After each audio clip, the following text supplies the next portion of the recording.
L'air est grave, l'air est plus que grave. L'air a sonné le peuple de Dieu, les Aïs aux Aïrois d'abord. Mabela na biso, moto moko oya koki kobangisa moto na se ya moya zate. Le peuple congolais, peuple zaïrois, réveillez-vous. Réveillez-vous, basakanaka na mabele te. Mabele basakanaka na ngote. Mabele ezali nzambe. Nzambe bénir biso parmi ba nation. Nzambe apesa biso nyos. Asopela biso man. Nzambe asi asala. Bino moko ba congolais, botiki ba bomaka biso, botiki ba piyaka suso la mboka, totiki la nzambe bakosisa bino. Bakosisa bino 20 millions à 30 ans. Et à blaguité. Bande konangai. Bateau bazo kufa na Congo et l'équipe deuxième guerre mondiale à 40 à 45. Bateau bazo kufa na Masas, na Nzala, na Mbeli, na kozanga Mosala, na kozanga Mwinda, na kozanga tout. Bande konangai. Est-ce que vous comprenez le danger en Bokawana? Bino ba Congolais. Est-ce que vous comprenez le danger en Bokawana? Mboka nenge komeli? Bino moko bolbenga ngo République démocratique du Congo. Est-ce que vous avez besoin de démocratie? Nazotu na bino ba Congolais. Ba Congolais. Est-ce que vous avez besoin de démocratie? Peuple ni nyamabonase ya moi. Ba nyokola kabino, bazo nyokola bino, bozo tala. Bazo bomabino, bozo tala. Boa ba memete. Ba Congolais, boza ba memete. Boa ma batate. Boza sosote. Boza ba makakote. Bozali ba créatire ya nzambe. Bukondi matebe esremina kabino ndenge wana. Tango nga na lekaka chaque jour na boko to TV awa, na lekaka po boko ma leader. O toza na taille ya révolution. Félix Tshisekedi doit partir. Po asa internet te. Kanamba vana kiora biso akia négocier pouvoir de pas Kanambe akumisi Kanamba akumisi Kanambe ba moni yena Bongiste Kabuya na ba jama Kabundu ba kumisa Kanambe lelo mboka ya mwana bakokite bazo yiba ba milliards de dollars. Peuple de Dieu, il y a aucun pays du monde où est kokani na mboka wana. Il y a aucun pays du monde où est le kimboka wana. Boza na paradis terrestre. Boza na paradis. Le peuple de Dieu. Bako sabinote. Boza na paradis. Sobiso tovani na poto. Tovani na passe. Mboka wana. Ndenge balobaka Belgique kokota na Congo. 80 sur 80 fois. Mboko etongami na richesse à Congo. Mboko eza na réserve ya or. O basala mbongo nane euro na or ya Belgique. Ba Congolais nazo comprendre na bino bolingi nini? Bolingi nini bino ba Congolais partout dans le monde? Bolingi nini? Kindoki ya obo komi nango ya nini? Comment boko teka mabele? Comment boko sacrifier bandeko? Bandeko na ngai bato bazo kufa. Ba millions de personnes. Et par la bine ze Sengo. Et par la bine za Kembo. Prison à Makala. Vous voyez le nombre. Plus de 1500 morts. Babomi bandeko na biso wana. Bango moto bakomisi bandeko bana na biso la miyibi. Bango moto bakomisi bana na biso bakuluna. Bango moto bakomisi peuple na souffrance biyiba iba bake kotia bango na prison Makala lokola sardine.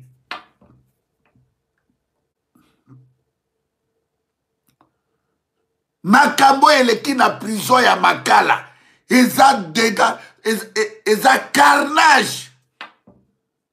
Eza génocide. Plus de 1500 morts. Plus de 1500 morts. Plus de 1500 morts. ba Quinois na ba Quinoise, ba Congolais diaspora partout dans le monde. Bon moni bibembe bo sepeli, eza na ba portable na bino bozo partager, mais angola te ko libérer mboka. Comment toko ndima bandeko na biso ba kufa kaboy? Comment toko ndima ka ba bomaka bato biso tozo tala? Nga na za jaloux ya moto te, bandeko na ngai. Na jaloux ya Félix te, ni ya Mbemba. Na jaloux ya Vital Kamerhe te. Félix Tilo la lekinga na rien. Jean-Pierre Mbemba lekinga na rien. Mozu bango tu ba lekinga na rien. Ba komi ba riche na bomengo mboka na biso. Sa Congo bango ba kokaki koyebana te. Sa Congo balinga basoma ba immeuble libanda te. Ngaza jaloux à moto te, le peuple de Dieu. Ngaza la ka jaloux te. Naebi jaloux te. Nazo le kawa, ezali kamunzamba pesi ngai, bakoko na nga ba pesi ngai, namona paso nazo mona. Paso nazo mona, yakola musakabino chaque jour. 1500 morts. Toromona, Jacques Melson Chabanwana, alobio, 129 morts. Tala nenge bazo sakana na la liwa ba congolais. Tala nenge bazo sakana na peuple congolais. Na la ni na TV5 sur France 24, na zarangoa, balobi, plus de 800 à 1000 morts. Siko boye bisangai, mondela lobi plus de 800 morts à 1000 morts. Mais l'information na zarango, et comité na 1500 morts. Babomi bande konabiso ba congolais. Bassassiné bande konabiso ba congolais. Ata bazalaki miyibi, ata bazalaki banini. Mais bako kufa liwa ya nyama boete ya njindi bazobo ba congolais biso tozo tala. Bande konanga, l'air est très grave. L'air est plus que grave. Le peuple de Dieu, il est temps, il y a qu'à débarrasser na accompagnateur, il est temps, il y a qu'à débarrasser na Félix Tshilolo na Batoune. Il fait pas kende. Hein? Mboka abandonné. Mboka abandonné. Mboka eza sécurisé te. Ba livre peuple wana. Peuple partout, et dans la Kassa occidentale, Kassa orientale, talande bandeko bazo ki manaba bujimai, bakene na Katanga, et c'est tanga zaï, bandeko na biso balu ba kimaka bakene na bujimai ba pandana partout. Et c'est ba Congolais ba banaï ko pandana partout, et zambo kanabango ba na drogue kene na Katanga, koya na Kisasa partout pour zambo kanabango.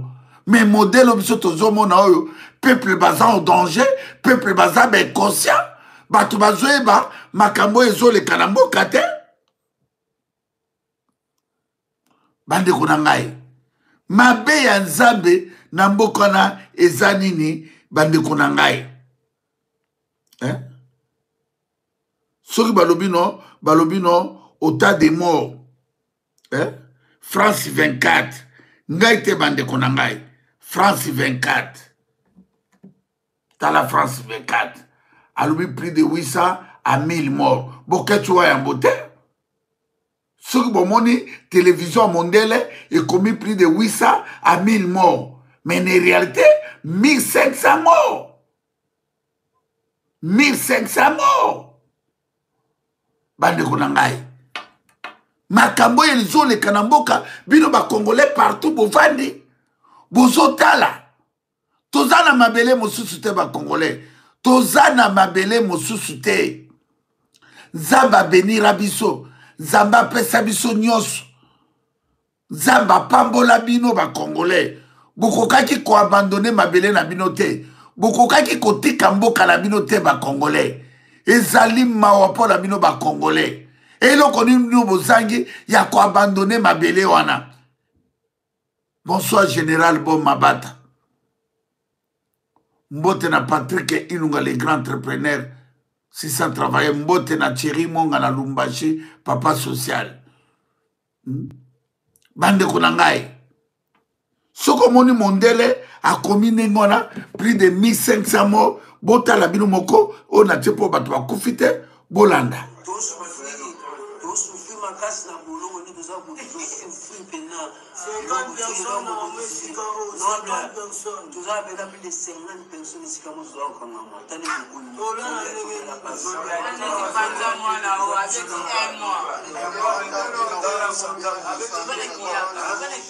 Prison nini bobande kuna ngai.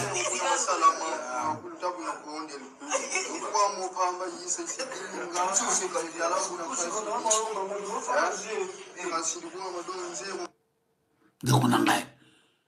Tala peuple nengazo boy bisangai prison ya 1500 personnes baté plus de 18 000 personnes. Prison ba belge batongaka de même na tanga zaï même na tanga batikali ko sa prison bazo yiba ba millions de dollars ba mi est capable na niveau à Kinshasa lelo plus de 20 millions de personnes à 18 millions de personnes et il y a que ça à 4 prisons à 5 prisons ya minene. Mais kaka wana na ndela seremba motayibi lilala batie na prison motayibi portable batie na prison basambisaka pe bango te boy bisangai État nini obino bozanango république nini obino bozanango bande konangai peuple abandonné et puis information na yoki oyeleki makambeleki na Goma plus de 200 morts wana morgue nini oye koki kovanisa bato na morgue ya Goma po batia 200 personnes bata Goma bobe ngangai soki na morgue ya Goma bakotia 200 personnes bakundi ba cercueil ya pamba baboyaki bato bafungula ba cercueil wana bakundi ba cercueil ya pamba bande comment Félix Tshilolo na batone bako sakala na bino bona 21e siècle parce que na ebité na morgue nini na Goma oye koki ko bomba 200 personnes bana Goma bobe ngangai banoko na ngai partout est-ce que na Goma morgue capacité à 200 personnes ezali bakunda déjà batona na ba fausse commune ba ko kangaka ba cercueil balakisaka ba cercueil ale bandi ko kunda bato bandeko. Nous sommes humiliés, bande konangai. Tala. Tala makambeleki. Tala bino moko. Bande konangai. Makambeleki.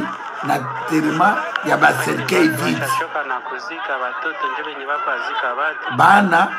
Bazo kunda bato. Bande konangai ba Congolais. Réveillez-vous les peuples de Dieu. Réveillez-vous bana Congolais. Hein? Bande konangai tala situation o ezole kana mboka na biso tala haute trahison ya Félix Tshilolo na bato donc Congolais zoka nyama Congolais zoka nyama Congolais sans valeur bande konangai ata bino moko ba Congolais boza partout dans le monde. Boy boketia loba bolbi boketia zoloba. Ake watu washachoka na kuzika watoto ndio ni wako azika watu.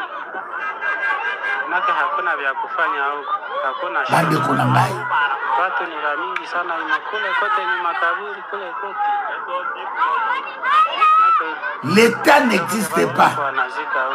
Mboka ya bana na bana. République n'existe pas. Bande konangai pasi na motema na makambo ezoleka na mboka na mabele mvulusi kimbango. L'État n'existe pas. République n'existe pas. Bande konanga ba Congolais nini yango volume nini o bino bomela mokili moma makamba mboka ezoterese bino te. Bato bakomi ba milliardaire bato bazo yiba ba milliards de dollars bakangaka bango te. Bato bazobo ma peuple bakangaka bango te. Na information tozwi ateremo eseremaki soka avant-hier na Goma bandeko ba cercueil ya pamba. Bandeko na ngai tolanda. C'est juste établir les budgets. Vous établissez des budgets sur base même des taxes que vous taxez aux gens de Goma. Vous vivez sur base des minéraux qui viennent de Goma. Vous oubliez que ces gens doivent vivre. Vous oubliez que ces gens ont besoin de votre appui. On n'a pas besoin de ça en fait. On n'a pas besoin d'organiser des funérailles dignes. Nous avons besoin de garder ces gens en vie. Nous avons besoin de rester en vie. Nous avons besoin de la paix. Nous avons besoin de cette paix. C'est tout ce que nous avons besoin aujourd'hui. On en a maintenant assez. On a plus de 30 ans. 30 ans. Vous vous imaginez, plus de 30 ans, on enterre les gens. Aujourd'hui, demain, il y a qu'un mois, on a enterré plus de 60 élèves. Et aujourd'hui, on enterre plus de 200 dans un seul mois. C'est dans quel pays ça? C'est dans quel pays? On est en train de faire quoi là? Hein? Reprenez conscience, très cher gouvernement. Reprenez conscience. Faites les choses avec conscience. Ne le faites plus au sérieux parce qu'on a compris que si on se met dans les choses sérieuses au pays, ça ne marche pas. Qu'on mette maintenant la conscience dans les choses. Hein? Nous souffrons à Goma, nous souffrons. Nous souffrons, nous ne serons pas en train de pleurer tous les jours. Hein?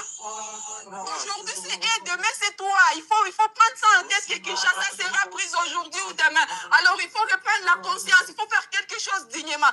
Aider ces gens qui sont dans des camps de déplacés. Ces gens ont besoin d'appui, ils ont besoin de vous. Vous attendez à ce que le mois prochain aussi vous enterrez les 200. Jusqu'à quand vous allez continuer à établir le budget pour enterrer les gens? Ça sera jusqu'à quand? On doit arrêter ça quand même. Il faut prendre conscience. L'économie du pays est là pour construire le pays et pas pour faire ce genre de choses. C'est jusqu'à quand on va faire ça? C'est jusqu'à quand? Ce budget doit aider le pays, ça doit aider la population congolaise. Pas organiser de funérailles tous les jours, on en a marre. Voilà, vous avez entendu de notre sœur qui est native de Goma. Toi-même, tu es né pendant la guerre et beaucoup d'autres jeunes qui sont là aujourd'hui. Il y a des activités qui devaient se passer. On a refusé à la jeunesse de s'exprimer. Qu'est-ce que tu peux dire en rapport avec ça? Est-ce que la jeunesse de Goma aujourd'hui qui lutte contre les injustices a le droit de manifester, a le droit de se soulever ou de dire non à tout ce qui se passe? Moi, ces messages, je dois les passer à la jeunesse. Ces messages, je ne les passe même pas au gouvernement parce qu'ils ne prennent pas conscience de ce qui se passe. Si aujourd'hui le Kenya est libéré, si aujourd'hui d'autres pays sont libérés, c'est parce que la jeunesse s'est mise conscience. Il y a eu une conscience au niveau de la jeunesse. Il faut que la jeunesse... C'est ça. Bajene ya Kinshasa, ya poto, buvandi biso tozolo babozo zongo ka théâtre. Bande koba kufi pendant 30 ans. Tant on a eu 30 ans. Il y a colonisation. Kagame na Moseve na ridi politique kanam. Na chilolo na batone na bakamere. Toza na kati ya esclavage. Toza na kati ya buumbu. Mes frères, république n'existe pas. L'État est à la kate. Na mboka na bino république ezate. Na mona na note babomaka bato. Mais bato bazo diriger bato. Bazo melaka ba champagne bazo voyagaka. Awa na poto. Emmanuel Makoto monaki babomaki soki de mona moko akufaki annulé voyage. Tomoni na Allemagne. Babomi bana misato. Mokile ningani. Kongola zo kufa lokola njindi. Bonsoir greffier international Edi Bolombo. Greffier international bonsoir Bolanga la Miyaki. Bandeko Kongola zo kufa lokola nyama. Bino ba Kongolais bozo tala. Bandeko na ngai makamboyo et comment dépasser biso ba borne makamboyo to komi na ba colère o to koyi ko sala mabe awa na ba poto toke na ba prison. Bandeko na ngai mboka nini babomaka bato bavandi? Mboka nini bazo piller tozo bisabino ke mboka na l'État ezalaka te. Bandeko na ngai l'État ezalaka te. Boza na kati esclavage, na kati ya colonisation, na boumbu. Ezo senga révolution, ezo senga conscience. Yo vani na Uvira, Bukavu, Goma, Butembo, Beni. Bravo baje na Goma partout. Yo vani na Équateur, na Mbandaka na Équateur. Yo za na Kananga, oza na Bujimai, oza na Katanga, na Shaba, na Bandundu, na Bazaï. Arrêtez baje, arrêtez les distractions, arrêtez kia komela masanga, arrêtez makamba papa. Bande konangai. mboka nini bazoboma bato lokola ndindi bato bavandi bokondanaka ka nzambe bozokondanaka ka nzambe nzambe apesi bino tu me bondimi bozanga tu dans l'état bozokendaka na ba église epai ya bafaux pasteur bafaux dieu bozolelaka Abraham bolelaka Abraham na Jacob bozolelaka to kanano loyembo oyo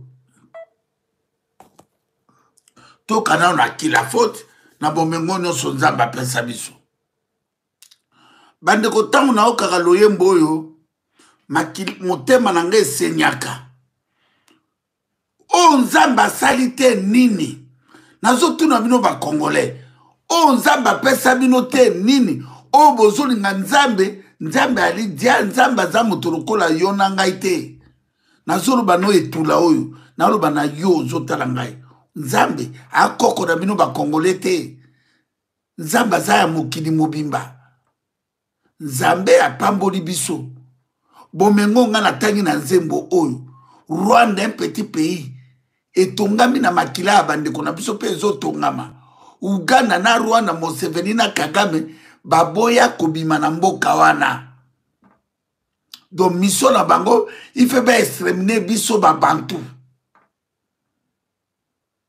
babandi koboma bakongolais longwa 1996 à 97 jusqu'aujourd'hui babandi koboma biso devant diaspora devant bandeko na bino ya batribi ya baEquateur ya baluba ya bakongo ya baswahili bozobetelaka bango maboko bato wana bayaki mpo na bino te bakotonga mboka wana te bokolia rien otu bozomonaka wana Félix Tshisekedi azosala ezali théâtre akosala rien Félix akosala rien et comme déjà retard Félix avani wana 6 ans yango oyo bolete ayibi ba million bazoyiba ba million tozotala tozomona tozokazake ba million ba Nicolas Kazadi ba mbombo bato bazoyiba bakokabolango na ba congolais ngai nayibi kamera oti koyeba so combien de 400 millions 700 millions abendi mbongo na asabla bimisango na aéroport ekei ya yena mida bazoyiba bambongo na bango ya bino te peuple etake bokovanda kaka boyi etake bolingi oyoka biso te tokosila eza mawa o nzambe apesa biso te nini o bino bozolinga nzambe apesa bino nini bakongolais nzambe apesi biso tu nzambe apamboli biso parmi banation peuple azozanga mai na teka république ya Kinshasa bato baosalela bino meme forage yango Nicolas Kazadi asali te André Kimbuta leki wana ale aye tour apeya aye bapale Jekoko Mulumana Gentili Ngobila ya bango pe tour siko bakozwa kizengi bakozwa ebema mongusu soki gouverneur Rabino alalaka na nzela soki bumba alalaka bilalala ali place nyonso atelemi azolala azotambola azolala azoronfle bandeko nanga eske bato bazotiela bino wana eske boza na espoir gouverneur na bino na so ibumba wana azotamboloka motala mayanzi Gentili Ngobila atikaki $800,000 ya azwi mbongo tu akomboli mbongo bwasi bana Kisasa bozolandanga na Kinshasa situation ezoya grave bana Kinshasa soki bozwi dessin na bino na maboko te soki botelemi te soki bolingi kotelema te boza si babalabala tu ekufi bavandi na bilanga boti elanga batiko tongata presse biso tokola qu'est-ce que natanga zaï bokasa ekufaka aveni bokasa presque kasavu ekufaka kabinda kabambare ekufaka natenga monzela ona na o nazomona banzela tu ekufi même liboso hôtel de ville ebale liboso hôtel de ville ebale balabala moko kaka boulevard bandeko na ngai nayebi te bakongolais place bozo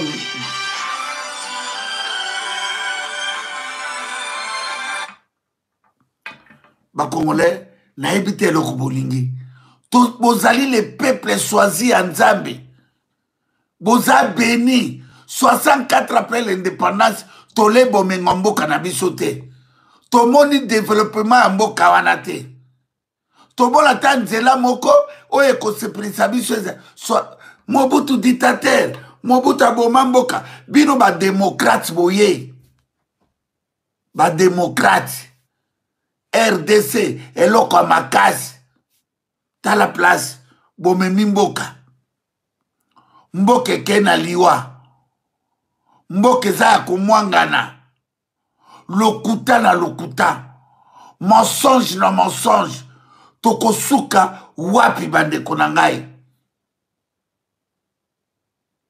nani akotaki na prison ya makala koma bakoki koboma 1500 personnes koma bakoki koboma bakongolais siko bagarde républicain armée ezalaka te masasi ebandaki soki na 1 heure ti soki lere nini tozozila tomona baserkei tozozila tomona baserkei ya 1500 personnes botandango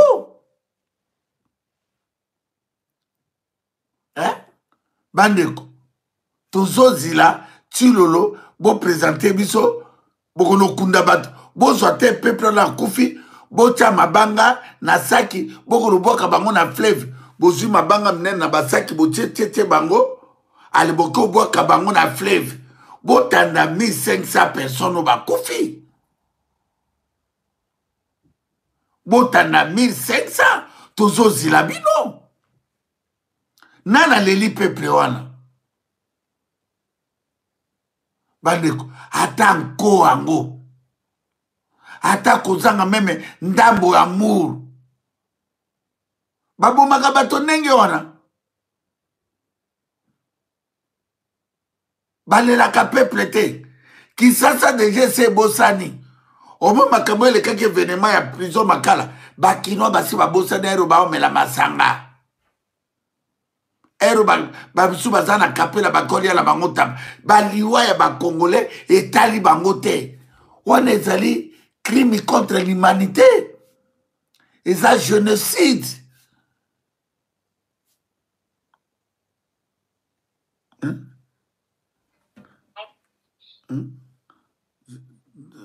eza mawa oui alo leki na ngai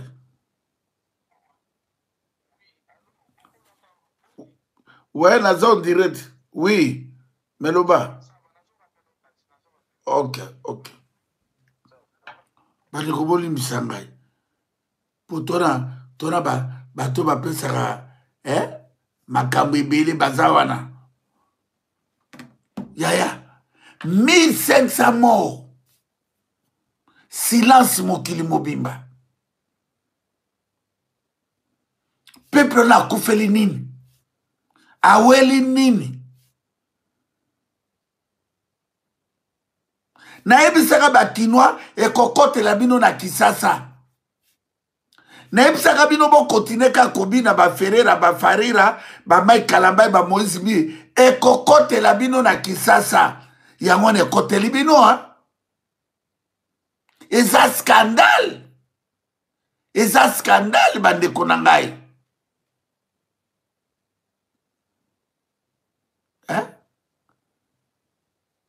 soi-disant ministre intérieur, il a fallu, Jacques Chaban, a lobby 129 personnes. France 24 a contredit. Boketu Wayambo a contredit. Costa Mutamba, loba lelo. Bon loba. Banani babomi peuple wana. Banani babomi peuple wana. Na prison, botondi sa batoloko la ba sardine. Bande kunangai. Na 21e siècle, bato bazola la 1000 personnes et Cameroun na chambre ba finani n'étouffement n'information na zalaki nango chaque jour bato bakufaka 20 personnes na prison wana chaque jour likolo étouffement bokanga bato bosambisaka bato te boteki bato bakota prison ndenge wana balalaka na condition wana mwa biloko yango bopesa bango akolia na midi mbala moko place akola les ate mais pourquoi vous créez na ba commune na bino ya ba Barumbu ya ba Kasavu bo créez ba prison te oye kota ta 200 personnes 300 po bo kabolata na 24 communes. Comment boke kotondisa na prison à 1500 personnes, bote 18 000 personnes. Et ça carnage. Félix Tchilolo. Et là, Tio. Boye Samson Jacques Chaban, yo, Judith Théonasoki, Premier ministre Rabiso, boye Abino Kuna, boye bisa Judith, soki nini, yebisa biso, banani babomi, peuple ba innocent na kata prison basali nini sabotage on etu wapi donc prison na binona et comment nango bato bakota ndenge balingi yango moni insécurité eza partout na ba makala kuna bato bakima basundola bandako est mboka peuple abandonné dans l'état Wilingo manananga babotola Bunagana, wapi Bunagana, wapi Kiwanja, wapi Kayabayonga, wapi, est-ce que ba Congolais, ba ebisota peuple yo, akangama na Bunagana na Kiwanja, na Rutshuru na Mashishi na Ishasha. Bandeko, babotola mabele. Mabele wana, soki to les seuls bateaux, bakoki ko sauver mbokana, c'est les diaspora. Diaspora soki bozi conscience te, diaspora soki bo telemite, boye ba makambo ezo na mbokana, ezali grave, eza humiliation, les peuples dédiés. Diaspora nazalaki modèle ya ko sauver mbokawana. Diaspora, bozali les seules forces. Diaspora bozali les seules forces au boko bunana Félix Tchilolo boko bunana communauté internationale boko kiko bunana Kagame nanga na Félix libanda awa diaspora France masanga ambiance na ba matanga tozomo na bino ebele diaspora ya Belgique na ba matanga na ba terre tozomo na bino ebele mais makamamboka liwa ya ba congolais etali bino te na ba Londres zalaka show zone rouge Londres koma pepele ba mama ba koma na ba miziki tokosuka wapi na peuple ya bolole boye peuple ya nyama tokosuka na makambo wapi tozanga mboka pona ambiance na bino wapi FARDC wapi FARDC Félix Tchilolo loba ebele Tchilolo loba ebele a manipulé bino mais Kagame a place Kagame na Museveni ba plaça bandeko na bango na armée na bino a FARDC. Est-ce que boye bakate Jean-Pierre Mbemba qui a armée infiltrée Félix Tchilolo a bien armée infiltrée bonitina lelo depuis armée infiltrée bon l'accès à infiltration mon côté Kamere parle à l'école lobby que batuti bati kotungisa biso po bapesa bango baposte ya ministre baministère batuti baza na parlement batuti baza na sénat Kamere rwandais albi bandeko ne bana baposte clé c'est barwandais likolo ya minduki badomine bino babantu batuti badomine bino bacongolais batuti boteki batuti baminotiki bauta na Eritre na Ethiopie na Somalie babotola mboka ya Vulusi Kimbangu mboka ya Patrice Emery Lumumba na table ronde na biso tata Rubero azalaka te tata Tshisekedi azalaka te Yambemba bakamere bazalaka te baye kozwa mboka bamanipule bino babotoli mboka na table ronde ya 1960 tomonaki babolikango bapapa bazalaka bapapa nyonso mpe bakufi bakei na histoire ya mboka biso bano totekali oyo toza na mwa vie yango tozodénonce tozoterpele bino ke il est temps ya kobunda na Félix Tshilolo yango il est temps ya kobengana Nanga il est temps ya kobengana Kagame il est temps ya kobengana 30 ans aujourd'hui 30 ans Congolais distraction Congolais buzoba namona nano peuple ya nyama bote na se ya moi namona nano peuple inconscient bote na se ya moi namona nano peuple abuzoba natalaka ba congolais ngabi tata bato baya na ok baya na bango ko envier Europe ya mindele bato baya ki na ngomba envier Europe bo abandonner paradis terrestre bo abandonner terre promise na bino mboko ezala nyonso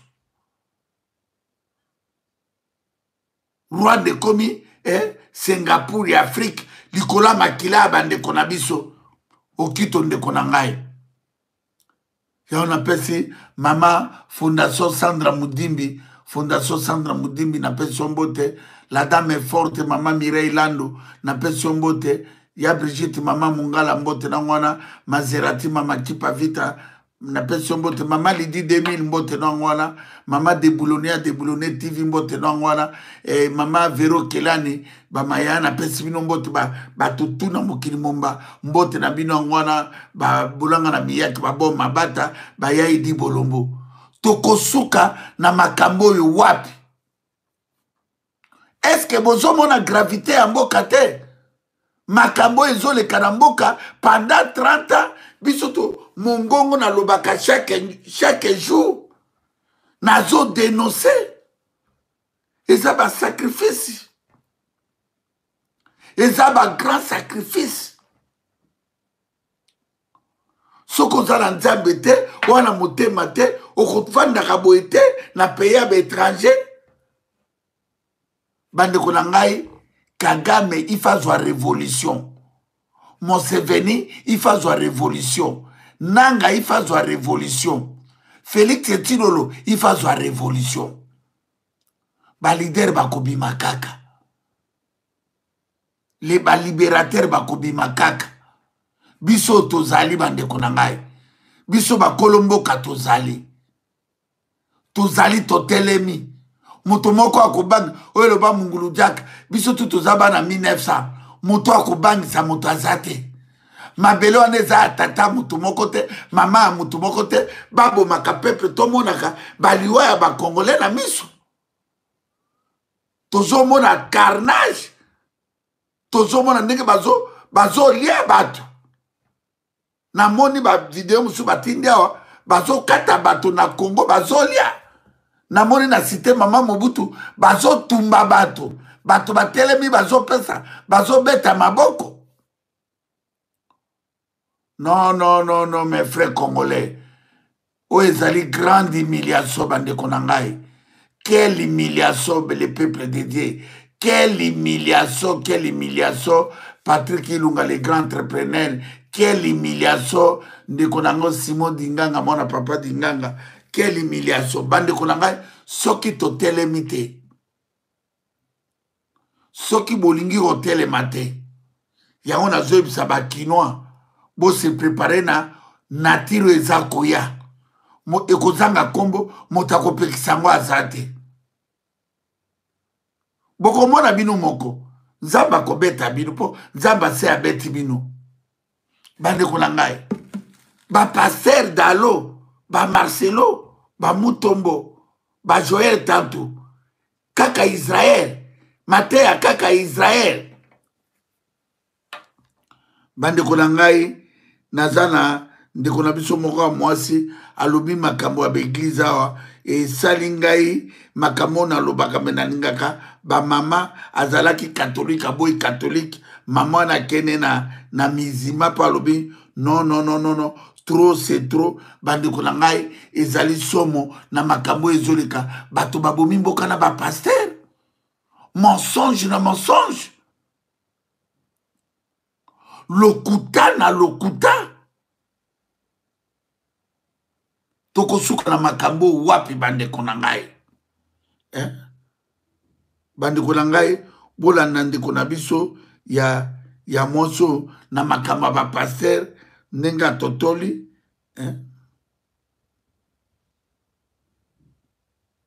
vous assure bolanda. Je remercie Dieu, je remercie Allah d'avoir quitté bolanda l'église catholique. bolanda. Je remercie Dieu aujourd'hui là d'être musulmane. Parce que ce qui se passe chez les chrétiens me dépasse. Quand je vous parle de vos pasteurs là, vous aimez toujours dire, oh non, on ne parle pas des pasteurs, on ne doit pas les juger. On doit les juger. On doit juger ces pasteurs-là parce que c'est à cause de ces pasteurs-là que les Africains n'évoluent pas. C'est à cause des pasteurs que les Africains sont aliénés, que l'Afrique n'évolue pas, c'est à cause des pasteurs. Regardez bien quand ils font leur culte. Comptez le nombre d'Africains qui les suivent. Comptez le nombre d'Africains qui prient chez les pasteurs-là. Ils sont des milliers à prier avec ces pasteurs-là, à prier chez ces pasteurs-là. Ces pasteurs-là, ils aiment l'argent, ils aiment le monde, ils aiment les choses de la chair. Mais comment vous n'êtes pas des exemples du Christ? Quand le Christ est venu, le Christ vous a montré le chemin. Le Christ vous a dit, faites comme je fais. Mais aujourd'hui, quand tu vois les pasteurs, ils sont différents de Jésus-Christ. Ils sont différents de la parole de Dieu. Ils aiment trop le monde. Ils aiment les choses qui brillent. Ils aiment les choses chères. Et leurs femmes et eux-mêmes, ils ne sont pas exemplaires. Ils sont là dans les églises en train de s'enrichir. On vous le dit tous les jours. Vous n'avez pas les yeux, vous n'avez pas les oreilles. Hein? La parole de Dieu s'écrit dans la Bible. La Bible vous dit quoi? Vous les reconnaîtrez par leurs fruits. Vous reconnaîtrez le diable par leurs fruits. Vous pensez que parce que quelqu'un parle de Dieu, ça veut dire que c'est un homme de Dieu? Même Satan peut parler de Dieu. Même Satan peut parler peut citer les versets bibliques. Mais chaque fois qu'on vous parle, vous n'écoutez pas. Même Satan connaît les versets bibliques. C'est pas n'importe qui va se lever un matin et qui va faire une église. Vous allez le suivre parce qu'il fait des miracles, parce qu'il parle de Dieu. Mais même moi, je peux parler de Dieu. Moi, je peux me mettre à lire la Bible et parler de Dieu. Faire une église, vous allez me suivre. Mais pourquoi nous, les Africains, on ne réfléchit pas? Les pasteurs là, ils sont riches. La femme de Marcelo, la paix à son âme qui est partie là, elle est allée faire la chirurgie esthétique. Vous savez en Turquie combien coûte une chirurgie esthétique? Mais ça coûte très cher, des mille et des mille d'euros. Mais l'argent de l'église, c'est pour se faire belle. L'argent de l'église, c'est pour se faire beau. L'argent de l'église, c'est pour acheter des belles voitures, des belles maisons, des jets privés. Il y a même des pasteurs qui ont des jets privés. Et pendant ce temps, les fidèles sont pauvres. Tu pries pendant des années, tu es toujours pauvre. Et tous les jours, on vous parle, vous n'écoutez pas. Soyez un peu intelligents, mes frères et sœurs. Vous ne pouvez pas tout le temps suivre ces pasteurs-là. Le pasteur, il a commencé devant vos yeux. Il n'avait rien. Et aujourd'hui, il est maintenant riche. Il va à Dubaï, il va aux États-Unis, il voyage dans les avions, dans les premières classes. Ses enfants fréquentent en France. La Bible est pour tout le monde. Mais même ceux qui ne savent pas lire le français, il y a des Bibles en plusieurs langues. Mais lisez, Dieu vous a parlé dans la Bible. Ces gens-là, ils viennent pour vous embrouiller la tête. Ces gens-là, ils viennent pour vous escroquer, ces pasteurs-là. Tous ces pasteurs-là, ils sont riches.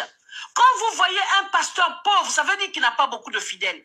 Dès qu'il a un nombre maximum de fidèles, il devient riche. Les pasteurs sont devenus des commerçants. Aujourd'hui, si tu as envie de te faire de l'argent, tu deviens pasteur. Mais ce n'est pas normal. Ces pasteurs-là, ils sont gonflés d'orgueil. Ils sont orgueilleux, ils ne sont pas humbles. Jésus-Christ est venu, vous ne le voyez pas comment il est habillé? Vous ne voyez pas comment Jésus-Christ est habillé?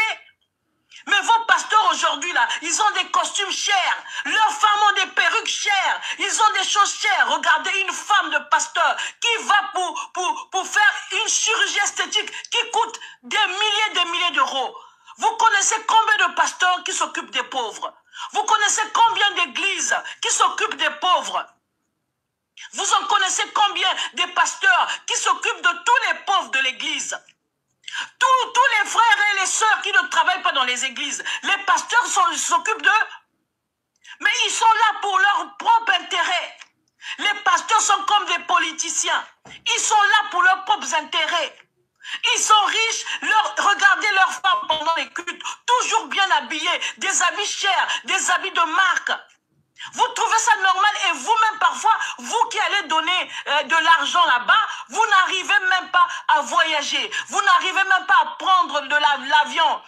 Vous n'arrivez même pas à vous acheter des chaussures chères, des voitures chères, des maisons. Il y a ceux qui louent. Toute ta vie, tu pries, tu loues. Tu n'arrives même pas à t'acheter une maison, mais ton pasteur a une maison en étage. Ton pasteur, ses enfants vont en Europe pour étudier. Toi-même, tes enfants, tu n'arrives même pas à leur donner le pain. Mais tu es toujours là à l'église. Mais soyez un peu intelligents, vous les Africains. Réveillez-vous. Réveillez-vous. C'est pas normal. Moi, quand quelqu'un me prêche, je vois d'abord comment il est. Je vois sa vie. Je le juge.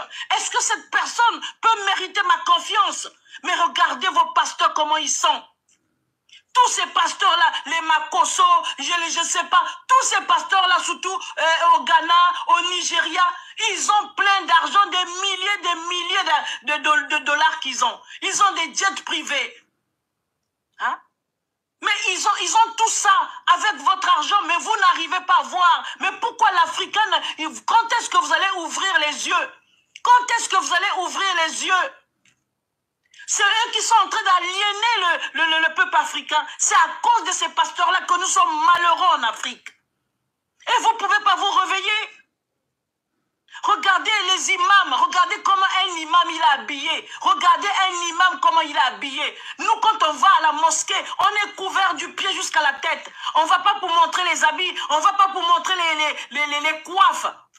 Tout le monde est pareil, on est couvert, toutes les femmes sont couvertes. Mais regardez comment vous allez prier Dieu. Avec des scènes dehors, avec des perruques, avec des maquillages. Dieu a besoin de ça. Dieu a besoin de vous voir dans ces tenues-là. Vous n'avez même pas la crainte de Dieu. C'est pour cela que je vous dis, les chrétiens, vous avez perdu, c'est-à-dire vous êtes perdus. Vous n'êtes plus sur la bonne voie. Priez vraiment Dieu, cherchez la voie de Dieu. Vous n'êtes plus sur la bonne voie. Parce qu'un homme de Dieu, quand tu le vois, tu sens que les musulmans, quand ils prient, ils sont humbles. Un musulman, il peut avoir de l'argent, il peut être riche. Mais un imam ne peut pas être riche. Pourquoi un imam va être riche? Un imam ne peut pas être riche. Chez les musulmans, l'argent, on donne aux pauvres. On ne va pas donner chez les pasteurs. On ne va pas faire les quêtes pour les pasteurs. On donne aux pauvres, on aide les pauvres.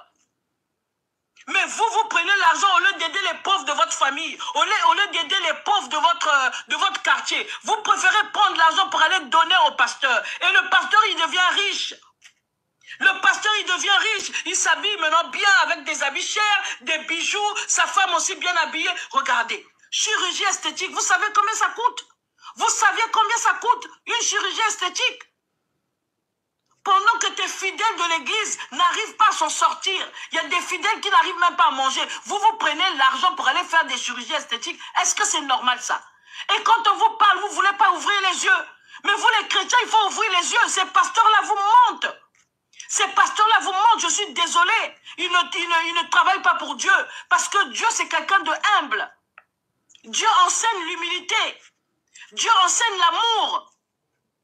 Dieu enseigne l'entraide. Il faut aider ton frère. Ton frère est dans le besoin, il faut l'aider. Mais vous, vos pasteurs, ils font quoi? Non, mais vraiment, les Africains, je ne sais pas s'il faut vous nettoyer le cerveau, il faut vous nettoyer le crâne. Non, c'est pas possible. Merci, Yaya. Merci.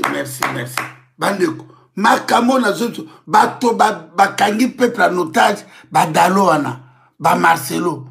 Basangili si mbongo. Asobi église à 1 million.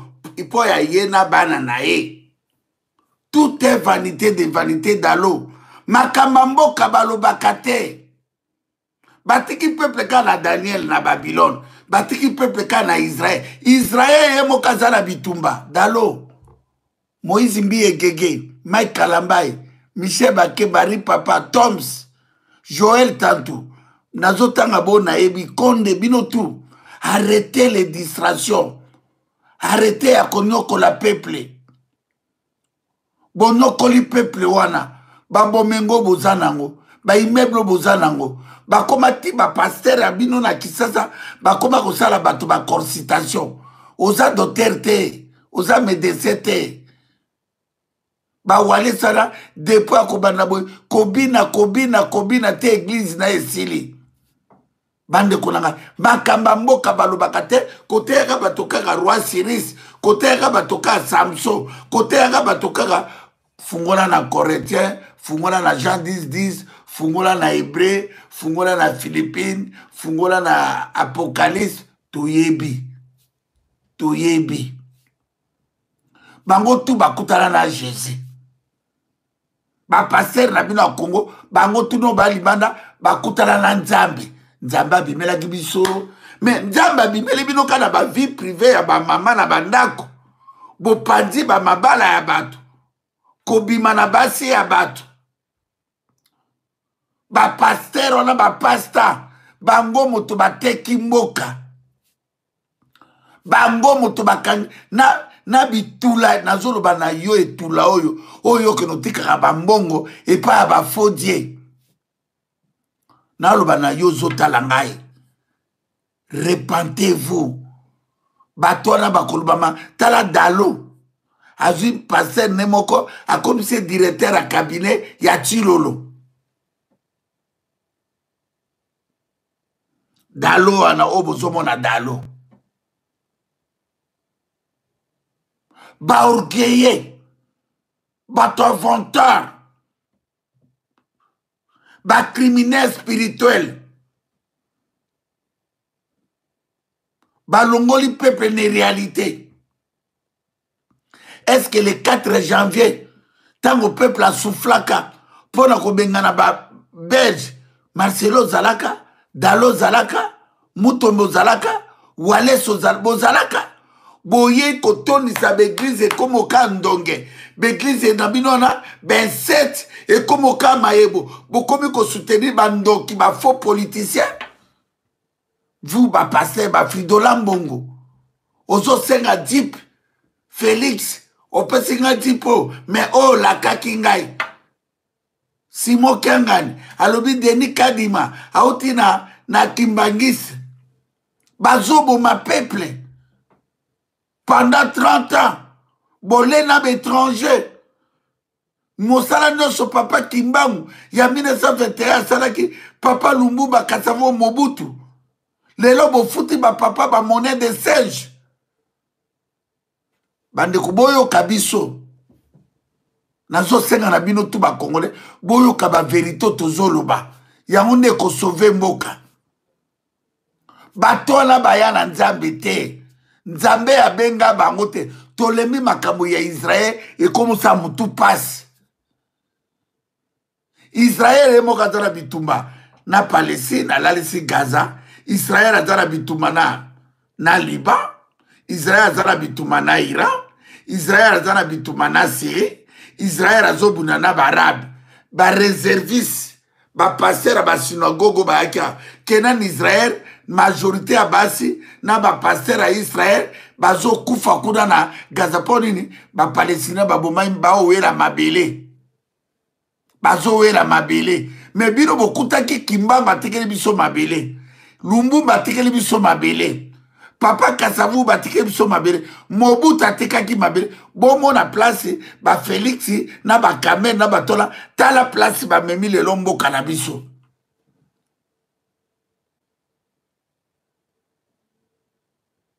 Bato ba kufaka. Ba passer na l'église la bango ba lobaka ngote. Ba lobaka yango te. Kongola kufa. Soki Kongola kufi e belé ba passer ba sepelaka. Liwa ya ba Congolais ezali gloire ya ba faute na bino wana. Bandeko toyaki mutra na vision na e, mutra na nzela na e, toyaki koluka awa na Europe. Toyaki te tokundama bino tuboyebi. Bato ebele babimi partout toye kokuta na poto tolobaki toyaki koluka tokangami na poto. Pourquoi? Pour andi lelo tozo envier Europe po ba faux pasteur mateya ya lokuta na ba politicien Félix azolobake député azo touché 33 000 parce que na 33 000 yona soki kure zangi ye moto député akotia soki moto akufi ye moto akosomba cercueil. Bande konanga pays nini etambola ndenge wana? Pays nini? Pays nini? Pays nini etamboli na lokuta ya ndenge wana na makambo ezoleka na mboka na biso bandeko na ngai? Pays nini bandeko na ngai? Félix Etchirolo lokuta na lokuta. Mena na lukadano ya ba passer wana bandeko na ngai. Na luka passer pona kotika ngote bandeko na ngai. Makamba ba passer oyo. Tala Rwandais tutu à Jacquemain. Alobi 29 morts. Tala tuchi. Ba Rwandais batiki mboka la bango Rwanda, Burundi, bangwana bavani bakomi na ba poste clé. Bande toko suka ndenge nini soki bino bande kona biso bozo kabiso te. Soki bo fungwami te. Bozo mona ngoli seki pays en danger bande kona ngai. Na sepelaka na de pasteur a poto na oya Congo o balobaki ata wayamba zo futola ngata wayambo. Bandeko tozo te ya bino vérité mboka babotola. Mama Ibali Azaï na les États-Unis d'Amérique, Mama Ibali Azaï nzamba batela yo abomba yo. Mama la joie na Madrid mayaya, mama la joie na peso mbote en Espagne. Mama ndingari na Dakar mbote na ngwana. Tola nano ba pasteur wasalaki ata prophétie ya waya tola nanano. Tolanda. Et bénit beaucoup la diaspora congolaise. Si nous on avait la conscience et l'amour de cette nation, comme la diaspora congolaise, Papa Alain, les choses pouvaient changer. Tolani pongi mingi. Boke tu as fait la biso miso na karabiso to mona kati. Moi aujourd'hui je lui donne raison. Attends, tu vas finir pour français, t'es français c'est quoi?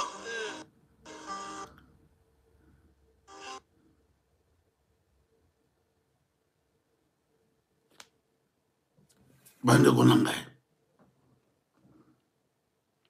konangai tokote kambokana jamais bolimbisanga po il faut to dénoncer ba vrai pasteur bayali o bazo reconnaître que ouais baza Élie de Dieu ouais baza grand prophète bande tokobanga motote eza likambo ya mabele eza likambo ya respecter ba respecter ka moto azo respecter nzambe batekaka mabele te mabele ezali sacré mabele esalemi na parole ya nzambe tokovandaka bote babomaka bato biso topriaka Israel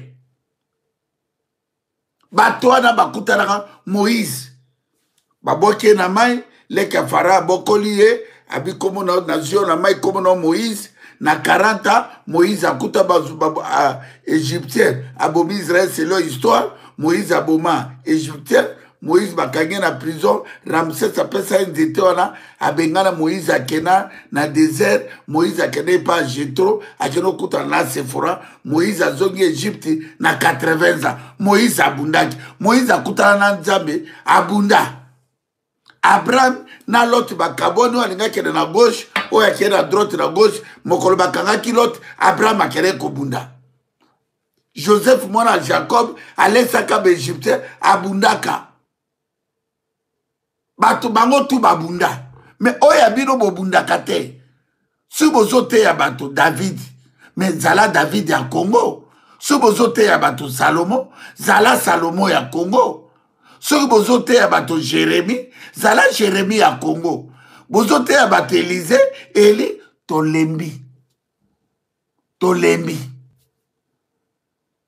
tolembi matoi passe mboka na maboka ba étranger ba chinois bazwi mboka ba libanais bazwi mboka ba pakistanais ba west africain bazwi mboka biso bakolo mboka tozotala tozoprier bapekisi moto nzambe te bapekisi moto prier te prier ke na musala développer mboka na yo sala ba nouvelle science baninga basali ba avion biso tutomatoye totondami na Europe pone baninga ba créer avion baninga basai bilamba balinga basai na Congo to développer rien to créer rien na Congo to sala eloko moko te kaka bangona nde ba milliardaire bato bazana bambongo bato ba kote ya kabilo nzamba lobi to pesa mbongo nzambe eloko na ndenge pia ngai kana o dini ya nzambe bwa maboma miyibi bo jusqu'à quand Maman ibali ya zaini États-Unis yebisa ba pasteur ba na États-Unis batika ba escroquerie dimi ya nzambe mbongo ngo bokolpesa nzambe na balabala nini boketo afinga oui na ofinga bino po boa be escroc bona valeur te na miso na ngai bona valeur mokote bozabe escroc mboke kenda babomaka pepe bolobaka te makama mboka etali bino te peuple azokufa etali bino te etali liwa ya bakongolais etali bamarcelo te bapasteur wana te bakomi na bambongo bakomi na makambo ebele bango bayebisaka bino kaka prier kokoko prier sala bagene dans l'état azana ese bapasteur oyo basalaka gene moto ka walesa mutu bato wana bakoka gene na 30 jours bato wana bakoka gene de priere oyo batindaka bino wana sala gene okonosala gene mpo kufa bandeko na ngai bandeko nous sommes humiliés. Quelle humiliation, bandeko na ngai. Quelle humiliation, bandeko na ngai. Quelle humiliation. Quelle humiliation, bandeko na ngai. Tolembi, ba pasteur wana, tolembi, Tala, pasteur maman Gisèle. Maman Gisèle, merci, Donc, pour la Moïbi va passer tout ça, maman Gisèle. Intéressante. Tu viens ici tous les matins pour voler aux pauvres Congolais. Tu vis sans électricité, espèce d'imbécile. Tu vis sans de l'eau, espèce de con. Tu vis sans nourriture, sans champ, espèce d'imbécile que tu es. Et tu viens mentir aux Congolais que oui, les Congolais, ils vont aller au ciel et que Dieu va les localiser. Dans quel pays on va localiser les gens où il n'y a pas de loi, où il n'y a pas la sécurité, où il n'y a pas la santé? Imbécile que tu es. Imbécile que tu es. Il faut arrêter vos conneries là parce que vous nous faites chier avec vos imbécilités. Vous êtes en train de prendre les jeunes Congolais comme vos marchepieds pour que vous puissiez vous enrichir au dos de ces gens-là. Imbécile que tu es, je te dis. Imbécile, maudit. Toi, faux pasteur, que ce soit la dernière fois, moi je te mets en garde parce que ton Dieu là n'existe pas. Ton Dieu là n'existe pas, espèce de con. Parce que s'il existait, il n'allait pas laisser le Congo dans cet état où vous n'avez pas de route. Vous n'avez rien du tout. Vous ne fabriquez rien du tout. Même le coton que vous pouvez s'aimer, vous n'avez pas. Même des industries que vous pouvez créer, vous n'avez pas de cervelle parce que vous avez mis votre petite cervelle là dans les histoires de Dieu. Espèce de con que tu es. Espèce de con que tu es. Maudit. Tu n'as pas compris que Boutembo est tombé? Tu ne sais pas que l'Est du Congo, Nanga est en train d'avancer? Tu ne connais pas ça? Tu ne connais pas ça? Et toi, tu te réveilles le matin ici, tu commences à nous dire des choses. Tu commences à nous raconter des imbécilités en longueur de journée. Tant que les petits Indiens sont en train de travailler là-bas, en train de fabriquer des histoires artisanales. Toi, tu viens ici avec ta foutue Bible à la con que tu n'as même pas compris. Espèce d'imbécile, tu ne sais pas qu'on défend le peuple. Tu ne sais pas qu'on défend la terre. Espèce de con. Allez, dégage. Je te dégage. Allez, va-t'en. Salaud. Tu as fini. Oui, j'ai bien fini, tu as bien compris. Tu n'as que ça à me dire.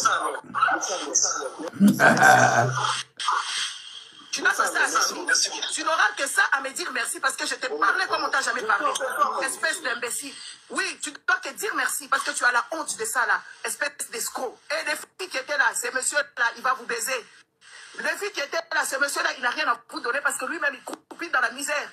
Regardez comment il est. La tête, c'est un toko, il a le vélo, imbécile. Allez, dégage. Bandeko, il fait qu'on manque bateau ma casse.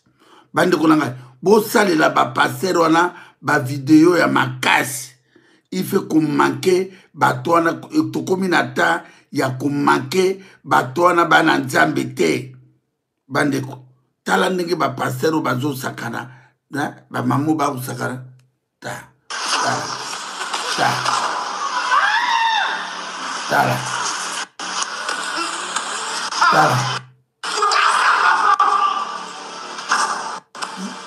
Ndeko na matala.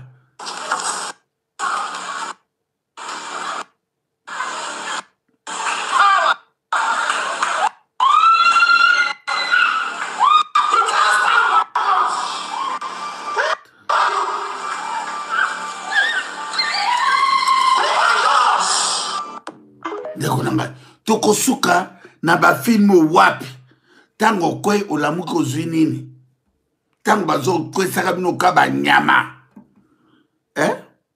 bazokwesaka bino ka bakizengisien apres bozwi nini bandeko na ngai bakongolais bato wana bazoteya bino makambo ya Kongo te bazoloba na bino verité te bato wana balingi bino te bato baye na babible wana balingi bino te tango tozalaka na babible wana te peuple na biso azalaka martyr toliberaka mboka bato bazalaki conscient tango meme tango ya Mobutu bana inikini istabani batelemela Mobutu beglise de réveil ezalaka boye te bato bakomi paralysé bakomi na bamalade ya buka moyen batelema base défendre ezali te likolo beglise de sommet oyo yango na bandeko na ngai. Merci Seigneur Dieu Tout-Puissant. Nandengo bimisi bango pole le tata Nzambe. Nzambe ozali Nzambe papa. Yango bakoko babenga ko Léopold Daloba. Bato wana boko lakisa bango Nzambe te. Roi ya Belgique alobi bato wana boko iko lakisa bango Nzambe te po bayebaki Nzambe na bango. Tozalaki na Nzambe na biso, tozalaki na kondima na biso. Eta ke toko comprendre bato wana te. Ba umeli wana ba siècle tala ndenge ba détruire ba foyer bato tala ndenge ba détruire mboka bandeko na ngai tala ndenge ba détruire tata Nzambe merci beaucoup na ndenge obimisi bango polele tozokena na bino guerre médiatique tina suka toko gagner bino po Nzambe atie déjà bino confusion bino boko ba milliardaires ko boko mona frappe ya Nzambe na Congo wana bandeko bolimbisa nga Nzamba ko frappé fort. Papa Kimbangu, le vrai Kimbangu. Papa Kimbangu en 1921, nalobi kianganite. Nalobi Voulouz Kimbangu, le prophète. O azana mausolée na kam. Ba papa ba telemi. Ba koko ba telemi. Trop, c'est trop. Yamwana, Tata Nzambe, merci. Jésus-Christ, Seigneur Jésus, tout est accompli. Na kolongola te, na kobakisate. Obomi ne paye, il faut s'attendre paye. Merci na Jésus, Massia, mon Nzambe, à ça, c'est sa mission. Ce que va passer, Jésus-Christ vient bientôt. À ce moment na bino, baninga na Jésus-Christ vient bientôt. Dubaï est tongami. Barabe batongi Dubaï, batongi Qatar. Na Jésus-Christ vient bientôt. Batongi Arabie Saoudite, batongi Iran. Baboudiste, Babouda, Thaïlande, Japon, Corée du Sud, Chine, Babouda, Nzambe Babouda. Le beaucoup de président la bino na bango tout na Chine. Ba chinois ba l'attaque spiritualité à ba koko na bango. Tala Nzambe Babouda lelo. Merci na Mvulus Kimbangu, merci na Patrice Emery Lumbumba. Merci na papa Kasavubu, merci na Maréchal Mobutu, merci na papa Diangue na boti kabiso te bakoko. Bouwela ki mabele, bundela ki mabele, biso to telemi po makambo ife bimapolele. Merci na papa Diangue na kisorokele, na papa Dianunga na bangunde mutu batombola kombo ya Mvulus Kimbangu. Merci na mama Mwilu Mwasi Ayambo, merci na mama Kipa Vita, merci na mama Nosanzo, merci na Makila ya Bakanza. Merci na makila ya mama Anouarite.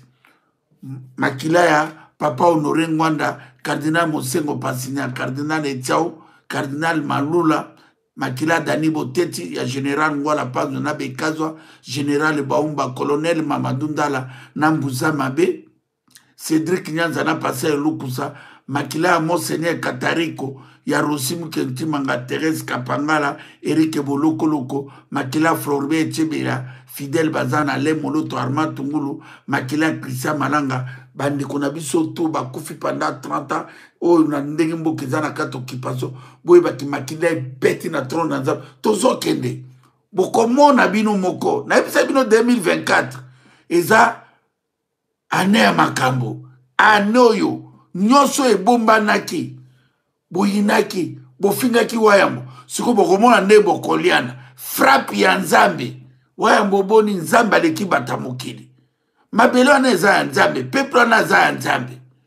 Bokomona 20 millions de morts. Totalaka na portable na nga yango moyesa la biete poni na centre, batutu bazotinda ba makila na portable na ngai. Yango wana na pesi mbote na Petit Moïse Boketu Ngombolo, licencié na sciences économiques na Royaume de Belgique, mbote na mama Didier Asuta Mabolonge Inda, mbote na mon frère bien-aimé Maruisi Bainde Kombele Keleng, motaleki mabende à tout refaire na Valère Maruisi Bainde Amwana, honorable Alembo ya mama Magimbo yo na pesi mbote, président Wani Maimona mbote na Mwana, Patrick Ilunga le grand entrepreneur, na pesi mbote 600 travailleurs, na pesi mbote na Bolanga la Miyaki, Anatole, Général Bomabata, Yaidi Bolombo, greffier international, commandant Eso, na pension bote, Blaise Landala, na pension bote, Accès Niwa, na pension bote, Mama Lidi, et puis ba créature ensemble, tout vous vendre na Bokoto TV, pour accompagner vérité. En tout cas, papa Kimbanga Zana, pour te sauver Mboka Nabiso, na pension bote, na Fondation Sandra Moudimbi, Mama Sandra Moudimbi, na pension bote, la dame est forte, maman Mireille Landumbote Nangwana, Maserati, maman Kipa Vita, Maserati na pension bote, ya Brigitte, maman Mungala na pension bote, Mandeko Botia Bagem, Botia Bagem, ndenge maman Lidi Azotia. Na pension bote na ya Brigitte, maman Mungala, mbote na maman Vero Kelani, mbote na maman Ibale Azaï na les États-Unis, Mayaya, les États-Unis, Nzamba protégé à battre là, mbote na Mama Ibale Azaï na Espagne, na Madrid, Mama Ndingari na Dakar, na pension bote, Mama de Boulonné à de Boulonné TV, na pension bote. Bande konanga le 19 octobre, les alliés événements à Bana, na biso, au bazu, les alliés fêtes ya Bana. Tozo bunda bande konanga, yangon ebisebino, Bana na biso fait batanga classe, ba maman bo sime, qui responsabilité à Bana, ba maman na Belgique. So ki bo yete, bo kozala humilié parce que bikolo moussou se koya. Même mindele bana mindele bakoya. Ba mama congolaise bozwa makambo tozolo ba bozwa ngo serré. Numéro nangango 0493 85 20 51. Billet zana 30 €, buffet complet. okozwa mwa koka non mais oyo ninga mela mwa champagne mpe na bife na kati eza na 50 euro mpona kosepelisa mwana alamukaka ntongo nyonso akendeke classe bana bakendeke classe ntongo nyonso mpona koya na mwana akutana na baninga bapartage baide toyoka évolution ya bana na biso baklasse oyo bana na biso batangaki yango toorganize le 19 octobre eyali soirée ya gala étoile ya gala mpona avenir ya bana na biso oyo tozala na bango mpo bango nde moto bakoremplace biso lobi biso tozokende deja bandeko na ngai biso tozokende bokanisa te ke ndenge toyali awa tozozonga nsima ndenge bamama bokitisaka bambula mpo toyaki 32 ans erevesaki sikoyo bamama bochange bokomi quand même na ba 50 ans eza eloko bien mwana akomi na 40 ans obotaki bana na 10 ans tozomona bino bamama tozomona bino nyonso oyo bozosala wana biso tozomona bino ndenge bozokitisa bambula na mwa moko bozosala baanniversaire 3 fois tozomona bino problème te bosala baventure bosala bino baventure problème ya te yango na bandeko na ngai le 19 octobre ezali jour ya esengo ya bana na biso oyo bazwi babac bana na biso basali oyo bazosala baformation ya banouvelle technologie bana na biso baya na fete wana ezali fete journée ya bana bandeko na ngai batrake epesami partout bobosana te bandeko na ngai bokoto tv ekozala wana biso mpe tokozala wana nayebi te nalakisa bino ka filme ya bana malgré telefone na biso eza ekomi satire totala bana bandeko na ngai bana na biso toza na besoin ya bana na biso bandeko na ngai bana na biso oyo bazwi badiplôme ekozala na blanc de compte à partir ya 17h30 18h soirée ebandi bana na biso bakoya bakoloba bakozwa bakado bat-shirt babiloko bana babiki tokopesa bato biloko balivre bakado tokopesa bana na biso oyo bana na biso baoyo bazwi badiplôme totala nano délinquance oyo ezoya na poto bana bakomi kotia na bambeli bana bakomi koboma na biso bapara toza kotala incapable ya kosolola na bana incapable ya kosauve bana na biso yango tobengisi bana na biso le 19 octobre na 18h bandeko na ngai tosengeli bino boya ebele bandeko na ngai naza na mwa problème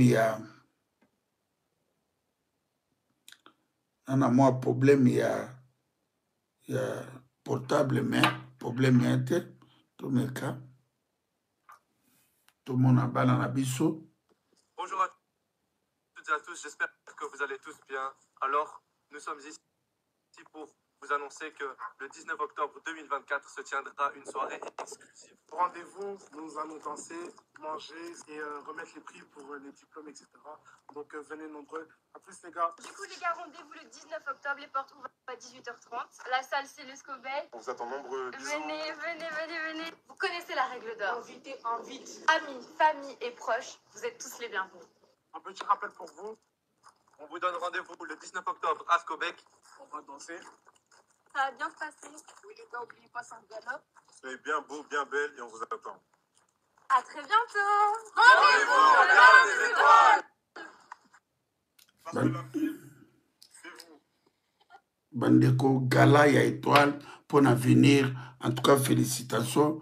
Na bandeko organisé to mekanano to changer makamba poto kabino bolingi masanga bolingi distraction ya moni ba mama bana bazoboma ba mama wana poto bolandaki na macherser mwana bomi papa bomi mama parce que dialogue ezate bravo na ba mama bazotangisa bana classe bravo na ba papa o basali nyoso kotangisa bana na classe to sengene na bino le 19 octobre tozala ebele na blanc de compte to ya wana to soutenir bana na biso o bazwe diplôme mama Lydie 2000 merci beaucoup botikala malamu tokutani lobi na Bokoto TV merci beaucoup.